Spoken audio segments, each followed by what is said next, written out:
حیدرآباد میں پیش آئے ایک دل دہلا دینے والے واقعے میں غیر مسلم سے شادی کرنے والی مسلم لڑکی ثنا نے لائیو ویڈیو چاٹ کرتے ہوئے پھانسی لے کر خودکشی کر لی۔ خودکشی کی وجہ شوہر اور سسرال والوں کی ہراسانی بتائی گئی ہے۔ یہ افسوسناک واقعہ حیدرآباد کے ناچارم میں آج صبح پیش آیا، جہاں ثنا نے غیر مسلم سسرال والوں اور شوہر کی ہراسانی سے تنگ آ کر اپنے رشتہ داروں سے ویڈیو کال کرتے ہوئے اپنی پریشانی کو بتایا اور فین سے لٹک کر خودکشی کر لی۔ جب اسی چھت کے اوپر رہنے والے ثنا کے والدین کو بیٹی کی خودکشی کی خبر نہیں ہے، رشتہ داروں نے فون پر ثنا کی خودکشی کی والدین کو اطلاع دی، جس پر اس کے والدین فوری نیچے کے فلور میں بیٹی کے فلیٹ میں پہنچے۔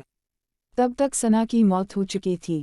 ثنا کے والدین کے مطابق 5 سال قبل ثنا کی ملاقات راجستھان کے ہیمنت پٹیل نامی نوجوان سے دہلی میں ہوئی تھی اور ان دونوں کی دوستی محبت میں بدل گئی، اور 3 سال قبل ہیمنت نے حیدرآباد میں ثنا کے والدین سے ملاقات کرتے ہوئے شادی کی پیشکش کیا اور مذہب تبدیل کرنے کا وعدہ کرتے ہوئے ہیمنت نے شمشیر نام رکھ لیا۔ دونوں خاندانوں کی رضامندی سے شادی ہوئی تھی اور انہیں 3 سال کا لڑکا ہے۔